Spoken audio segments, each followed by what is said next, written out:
اعوذ باللہ من الشیطان الرجیم، بسم اللہ الرحمن الرحیم، اللہم صلی علی سیدنا و مولانا محمد معدن الجود والکرم وعلی آلہ وبارک وسلم۔ محترم خواتین و حضرات، السلام علیکم۔ مجلس اور مغفرت۔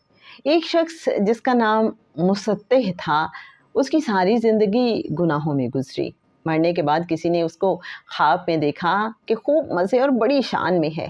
اس شخص نے اس سے پوچھا کہ یہ انعام تمہیں کیسے حاصل ہوا؟ جو اللہ تعالیٰ نے فوراً مغفرت فرما دی اور یہ انعام اور اکرام عطا کیے۔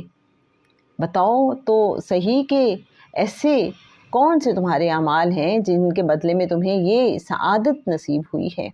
وہ شخص کہنے لگا کہ میں ایک حدیث مبارک لکھنے والے استاد کے پاس بیٹھتا تھا۔ جب استاد حدیث شریف لکھتے وقت درود شریف پڑھا کرتا تھا تو میں بھی زور سے درود شریف پڑھتا تھا۔ بس اسی وجہ سے اللہ نے مجھے اور ساری مجلس والوں کو بخش دیا۔ بے شک اللہ تعالیٰ خود مختار ہے، مالک کل ہے۔ بحوالہ کتاب قول البدی فضائل درود شریف۔ انشاءاللہ نیکسٹ ایپیسوڈ میں بات ہوگی 70,000 فرشتے 70,000 دن تک بخشش کی دعا کرتے ہیں، لیکن کس کے لیے؟ بس تھوڑا سا انتظار۔